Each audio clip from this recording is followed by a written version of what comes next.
Selamat pagi saudara-saudara, sebelum kita memulai membaca Alkitab, mari kita berdoa. Terima kasih Bapa, kami bersyukur pagi ini bisa bangun dengan tubuh yang sehat tanpa kurang apapun.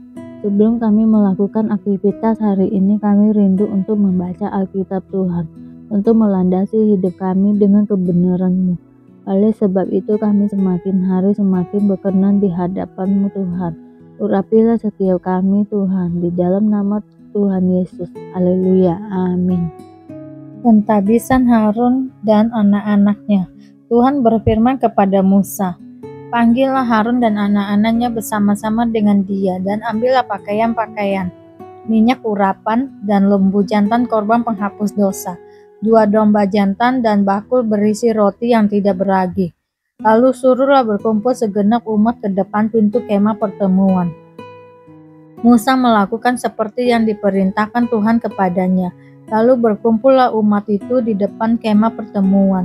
Berkatalah Musa kepada umat itu, "Inilah firman yang diperintahkan Tuhan untuk dilakukan."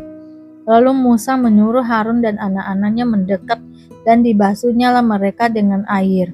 Sesudah itu dikenakannya kemeja kepadanya. Diikat pinggang, dikenakannya gamis, dikenakannya baju efod, diikatnya sabuk baju efod, dan dikebatkannya sabuk itu kepadanya. Dikenakannya tutup dada kepadanya, dan dibubuhnya di dalam tutup dada itu Urim dan Tumim. Kemudian ditaruhnya sebam di kepalanya, dan di atas serban itu di sebelah depan ditaruhnya patam emas, yakni jamang yang kudus, seperti yang diperintahkan Tuhan kepada Musa. Musa mengambil minyak urapan, lalu diurapinya kemah suci serta segala yang ada di dalamnya, dan dikuduskannya semuanya itu. Dipercikannya sedikit dari minyak itu ke mezbah 7 kali, dan diurapinya mezbah itu serta segala perkakasnya, dan juga bejana pembasuhan serta alasnya untuk menguduskannya. Kemudian dituangkannya sedikit dari minyak urapan itu ke atas kepala Harun, dan diurapinya dia untuk menguduskannya. Musa menyuruh anak-anak Harun mendekat, lalu dikenakannya kemeja kepada mereka, diikatkannya ikat pinggang, dan dililitkannya destar seperti yang diperintahkan Tuhan kepada Musa. Disuruhnya membawa lembu jantan korban penghapus dosa. Lalu Harun dan anak-anaknya meletakkan tangannya ke atas kepala lembu jantan korban penghapus dosa itu. Lembu itu disembelih, lalu Musa mengambil darahnya. Kemudian dengan jarinya dibubuhnya darah itu pada tanduk-tanduk mezbah sekelilingnya. Dan dengan demikian disucikannya mezbah itu dari dosa. Darah selebihnya dituangkannya pada bagian bawah mezbah. Dengan demikian dikuduskannya mezbah itu, dan diadakannya pendamaian baginya. Diambillah segala lemak yang melekat pada isi perut, umbai hati, kedua buah pinggang serta lemaknya. Lalu Musa membakarnya di atas mezbah. Tetapi lembu jantan itu dengan kulit, daging, dan kotorannya dibakarnya habis di luar perkemahan, seperti yang diperintahkan Tuhan kepada Musa. Kemudian disuruhnya membawa domba jantan korban bakaran, lalu Harun dan anak-anaknya meletakkan tangannya ke atas kepala domba jantan itu. Domba itu disembelih, lalu Musa menyiramkan darahnya pada mezbah sekelilingnya. Domba itu dipotong-potong menurut bagian-bagian tertentu.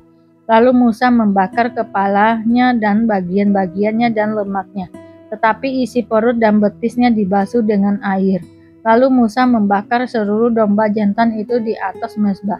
Itulah korban bakaran yang baunya menyenangkan, yakni suatu korban api-apian bagi Tuhan, seperti yang diperintahkan Tuhan kepada Musa. Kemudian disuruhnya membawa domba jantan yang lain, yakni domba persembahan pentabisan. Lalu Harun dan anak-anaknya meletakkan tangannya ke atas kepala domba jantan itu. Domba jantan itu disembelih, lalu Musa mengambil sedikit dari darahnya dan membubuhnya pada cuping telinga kanan Harun, pada ibu jari tangan kanan, dan pada ibu jari kaki kanannya. Musa menyuruh anak-anak Harun mendekat, lalu membubuh sedikit dari darah itu pada cuping telinga kanan mereka, pada ibu jari tangan kanan, dan pada ibu jari kaki kanan mereka. Lalu Musa menyiramkan darah selebihnya pada mezbah sekelilingnya. Diambilnyalah lemaknya, ekornya yang berlemak, segala lemaknya yang melekat pada isi perut umbai hatinya, kedua buah pinggang serta lemaknya dan paha kanannya. Dan dari dalam bakul berisi roti yang tidak beragi, yang ada di hadapan Tuhan. Diambilnyalah satu roti bundar yang tidak beragi, satu roti bundar yang diolah dengan minyak dan satu roti tipis. Lalu diletakkannya di atas segala lemak dan di atas paha kanan itu. Dan ditaruhnya seluruh di telapak tangan Harun dan di telapak tangan anak-anaknya, dan dipersembahkannya semua sebagai persembahan unjukan di hadapan Tuhan. Kemudian Musa mengambil semuanya dari telapak tangan mereka, lalu dibakarnya di atas mezbah, yaitu di atas korban bakaran. Itulah persembahan pentabisan untuk menjadi bau yang menyenangkan. Itulah suatu korban api-apian bagi Tuhan. Musa mengambil dada domba itu dan mempersembahkannya sebagai persembahan unjukan di hadapan Tuhan. Itulah yang didapat Musa sebagai bagiannya dari domba jantan persembahan pentabisan itu, seperti yang diperintahkan Tuhan kepada Musa. Dan lagi Musa mengambil sedikit dari minyak urapan dan dari darah yang di atas mezbah itu, lalu dipercikannya kepada Harun, ke pakaiannya, dan juga kepada anak-anaknya dan pakaian anak-anaknya. Dengan demikian, ditabiskannya lah Harun, pakaiannya dan juga anak-anaknya dan pakaian anak-anaknya. Berkatalah Musa kepada Harun dan kepada anak-anaknya, masaklah daging itu di depan pintu kemah pertemuan. Di sanalah harus kamu memakannya dengan roti yang ada di dalam bakul untuk persembahan pentabisan, seperti yang telah diperintahkan, dengan berkata, Harun dan anak-anaknya haruslah memakannya. Dan apa yang tinggal dari daging dan roti itu haruslah kamu bakar habis dengan api. Janganlah kamu pergi dari depan pintu kemah pertemuan selama 7 hari, sampai kepada genapnya perayaan pentabisan, karena perayaan pentabisan akan berlangsung 7 hari lamanya. Seperti yang diperbuat pada hari ini, demikian juga diperintahkan Tuhan kamu perbuat kelak untuk mengadakan pendamaian bagimu. Di depan pintu kemah pertemuan, haruslah kamu tinggal siang malam 7 hari lamanya. Dan kamu harus lakukan kewajibanmu terhadap Tuhan dengan setia, supaya janganlah kamu mati, karena demikianlah diperintahkan kepadaku. Maka Harun dan anak-anaknya melakukan segala firman yang diperintahkan Tuhan dengan perantara Musa. Para imam menerima jabatannya. Pada hari yang ke-8 Musa memanggil Harun serta anak-anaknya dan para tua-tua Israel. Lalu berkatalah ia kepada Harun, ambillah bagimu sendiri seekor lembu muda untuk korban penghapus dosa, dan seekor domba jantan untuk korban bakaran, kedua-duanya yang tidak bercela. Kemudian persembahkanlah itu di hadapan Tuhan. Dan kepada orang Israel, haruslah engkau berkata begini, ambillah seekor kambing jantan untuk korban penghapus dosa, dan seekor anak lembu dan seekor domba, masing-masing berumur setahun dan yang tidak bercela, dan untuk korban bakaran. Dan lagi seekor lembu dan seekor domba jantan untuk korban keselamatan, supaya dikorbankan di hadapan Tuhan, dan korban sajian yang diolah dengan minyak, karena pada hari ini Tuhan akan menampakkan diri kepadamu. Kemudian dibawa merekalah apa yang diperintahkan Musa ke kemah pertemuan, lalu mendekatlah segenap umat itu dan berdiri di hadapan Tuhan. Kata Musa, inilah firman yang diperintahkan Tuhan kamu perbuat agar kemuliaan Tuhan tampak kepadamu. Kata Musa kepada Harun, datanglah mendekat kepada mezbah, olahlah korban penghapus dosa dan korban bakaranmu, dan adakanlah pendamaian bagimu sendiri dan bagi bangsa itu. Sesudah itu, olahlah persembahan bangsa itu dan adakanlah pendamaian bagi mereka seperti yang diperintahkan Tuhan. Maka mendekatlah Harun kepada mezbah, dan disembelihnyalah anak lembu yang akan menjadi korban penghapus dosa baginya sendiri. Anak-anak Harun menyampaikan darah lembu itu kepadanya, dan Harun mencelupkan jarinya ke dalam darah itu dan membubuhnya pada tanduk-tanduk mezbah darah. Selebihnya dituangkannya pada bagian bawah mezbah.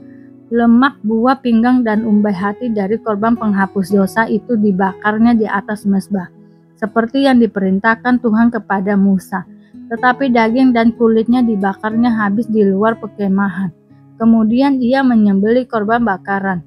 Lalu anak-anak Harun menyerahkan darah korban itu kepadanya. Maka Harun menyiramkannya pada mezbah sekelilingnya. Juga diserahkan mereka kepadanya korban bakaran itu menurut bagian-bagian tertentu beserta dengan kepalanya. Lalu dibakarnya di atas mezbah. Isi perut dan betisnya dibasuhnya dan dibakarnya dengan korban bakaran di atas mezbah. Sesudah itu dibawanya persembahan bangsa ke mezbah. Diambilnyalah kambing jantan yang akan menjadi korban penghapus dosa yang bagi bangsa itu. Lalu disembelihnya dan dipersembahkannya sebagai korban penghapus dosa seperti yang pertama. Kemudian dibawanyalah korban bakaran ke mezbah dan diolahnya sesuai dengan peraturan. Selanjutnya dibawanyalah korban sajian dan diambilnya segenggam daripadanya. Lalu dibakarnya di atas mezbah di samping korban bakaran pada waktu pagi. Ia menyembelih juga lembu dan domba jantan yang akan menjadi korban keselamatan bagi bangsa itu. Lalu anak-anak Harun menyerahkan darah korban itu kepadanya. Maka Harun menyiramkannya pada mezbah sekelilingnya. Tetapi segala lemak dari lembu dan dari domba jantan itu, yakni ekor yang berlemak, lemak yang menutupi isi perut, buah pinggang dan umbai hati.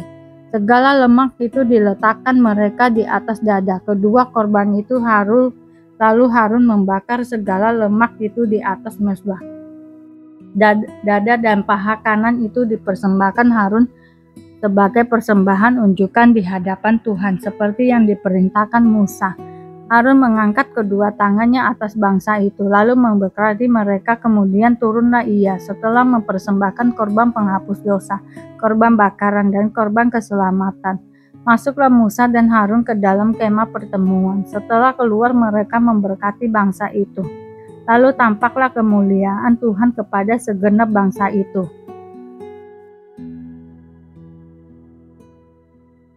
Dan keluarlah api dari hadapan Tuhan, lalu menghanguskan korban bakaran dan segala lemak di atas mezbah. Tatkala seluruh bangsa itu melihatnya, bersorak-sorailah mereka, lalu sujud menyembah. Kematian Nadab dan Abihu. Kemudian anak-anak Harun, Nadab dan Abihu, masing-masing mengambil perbaraannya, membubuh api ke dalamnya, serta menaruh ukupan di atas api itu. Dengan demikian mereka mempersembahkan ke hadapan Tuhan api yang asing yang tidak diperintahkannya kepada mereka. Maka keluarlah api dari hadapan Tuhan, lalu menghanguskan keduanya, sehingga mati di hadapan Tuhan. Berkatalah Musa kepada Harun, "Inilah yang difirmankan Tuhan kepada orang yang karib kepadaku. Kunyatakan kekudusanku dan di muka seluruh bangsa itu akan kuperintahkan kemuliaanku," dan Harun berdiam diri. Kemudian Musa memanggil Misael dan Elsafan, anak-anak Uziel, paman Harun. Lalu berkatalah ia kepada mereka, "Datang kemari, angkatlah saudara-saudaramu ini dari depan tempat kudus keluar perkemahan." Mereka datang dan mengangkat mayat keduanya, masih berpakaian kemeja keluar perkemahan, seperti yang dikatakan Musa.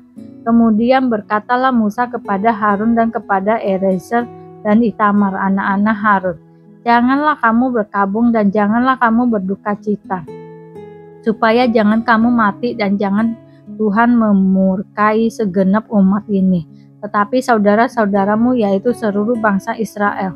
Merekalah yang harus menangis karena api yang dinyalakan Tuhan itu. Janganlah kamu pergi dari depan pintu kemah pertemuan, supaya jangan kamu mati, karena minyak urapan Tuhan ada di atasmu." Mereka melakukan sesuai dengan perkataan Musa. Larangan tentang minuman keras bagi imam yang menyelenggarakan kebaktian. Tuhan berfirman kepada Harun, "Janganlah engkau minum anggur atau minuman keras, engkau serta anak-anakmu, bila kamu masuk ke dalam kemah pertemuan, supaya jangan kamu mati. Itulah suatu ketetapan untuk selamanya bagi kamu turun-temurun. Haruslah kamu dapat membedakan antara yang kudus dengan yang tidak kudus, antara yang najis dengan yang tidak najis. Dan haruslah kamu dapat mengajarkan kepada orang Israel segala ketetapan yang telah difirmankan Tuhan kepada mereka dengan perantaraan Musa." Bagian imam dari korban. Kemudian berkatalah Musa kepada Harun dan kepada Eliezer dan Itamar anak-anak Harun yang tinggal di itu, ambillah korban sajian yang tinggal dari segala korban api-apian Tuhan, dan makanlah itu sebagai roti yang tidak beragi di samping mezbah, karena itulah bagian maha kudus. Haruslah kamu memakannya di suatu tempat yang kudus, karena itulah ketetapan bagimu dan anak-anakmu dari segala korban api-apian Tuhan. Sebab demikian diperintahkan kepadaku. Dada persembahan, ujukan, dan paha persembahan khusus itu haruslah kamu makan di suatu tempat yang tahir. Engkau ini serta anak-anakmu laki-laki dan perempuan, karena semuanya diberikan sebagai ketetapan bagimu dan anak-anakmu dari segala korban keselamatan orang Israel. Paha persembahan khusus dan dada persembahan ujukan itu haruslah dibawa mereka ke tempat segala korban api-apian yang dari lemak itu, supaya dipersembahkan sebagai persembahan unjukan di hadapan Tuhan. Itulah suatu ketetapan untuk selamanya bagimu, serta bagi anak-anakmu seperti yang diperintahkan Tuhan. Kemudian Musa mencari dengan teliti kambing jantan korban penghapus dosa itu, tetapi ternyata kambing itu sudah habis dibakar. Sebab itu dimarahinya lah Eliezer dan Itamar, anak-anak Harun yang tinggal itu, katanya, mengapa tidak kamu makan korban penghapus dosa itu di tempat yang kudus? Bukankah itu suatu bagian maha kudus dan Tuhan memberikannya kepadamu, supaya kamu mengangkut kesalahan umat itu dengan mengadakan pendamaian bagi mereka di hadapan Tuhan. Lihat, darahnya itu tidak dibawa masuk ke dalam tempat kudus. Bukankah seharusnya kamu memakannya di tempat kudus seperti yang telah kuperintahkan? Lalu berkatalah Harun kepada Musa, memang benar, pada hari ini mereka telah mempersembahkan korban penghapus dosa dan korban bakaran mereka ke hadapan Tuhan. Tetapi hal-hal seperti tadilah yang kualami jikalau pada hari ini aku memakan juga korban penghapus dosa. Mungkinkah hal itu disetujui oleh Tuhan? Ketika Musa mendengar itu, ia menyetujuinya. Yesus memberi makan 5.000 orang. Kemudian rasul-rasul itu kembali berkumpul dengan Yesus dan memberitahukan kepadanya semua yang mereka kerjakan dan ajarkan.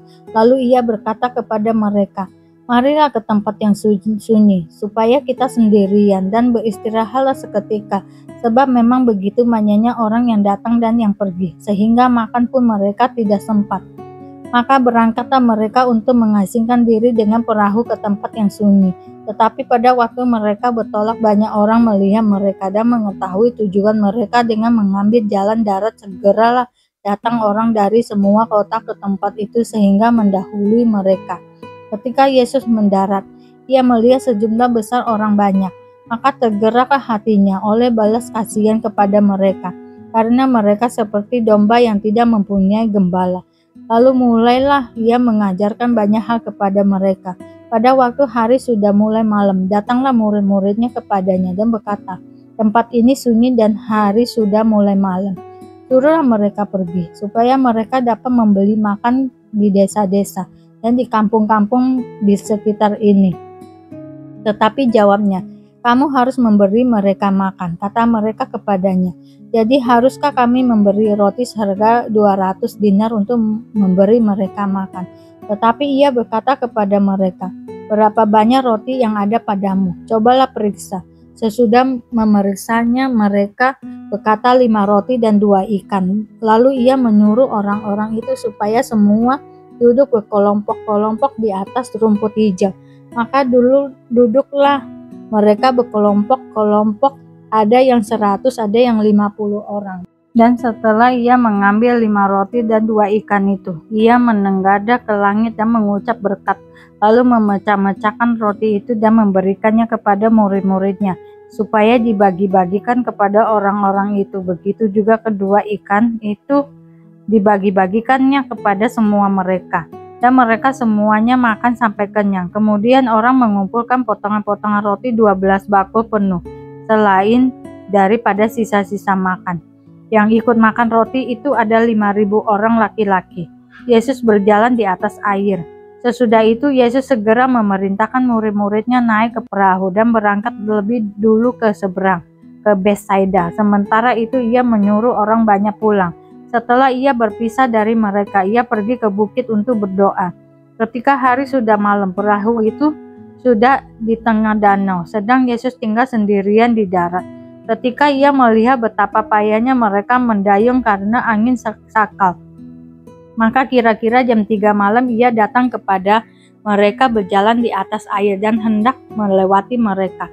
Ketika mereka melihat dia berjalan di atas air, mereka mengira ia adalah hantu. Lalu mereka berteriak-teriak sebab mereka semua melihat dia dan mereka pun sangat terkejut. Tetapi segera ia berkata kepada mereka, "Tenanglah, aku ini, jangan takut."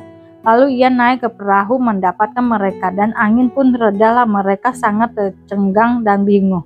Sebab sesudah peristiwa roti itu mereka belum juga mengerti dan hati mereka tetap degil. Yesus menyembuhkan orang-orang sakit di Genesaret. Setibanya di seberang, Yesus dan murid-muridnya mendarat di Genesaret dan berlabuh di situ. Ketika mereka keluar dari perahu, orang segera mengenal Yesus. Maka berlari-larilah mereka ke seluruh daerah itu dan mulai mengusung orang-orang sakit di atas tilamnya kepada Yesus. Di mana saja kabarnya ia berada, kemanapun ia pergi, ke desa-desa, ke kota-kota, atau ke kampung-kampung. Orang meletakkan orang-orang sakit di pasar dan memohon kepadanya, supaya mereka diperkenakan hanya mencabar jubahnya saja, dan semua orang yang menjamahnya menjadi sembuh.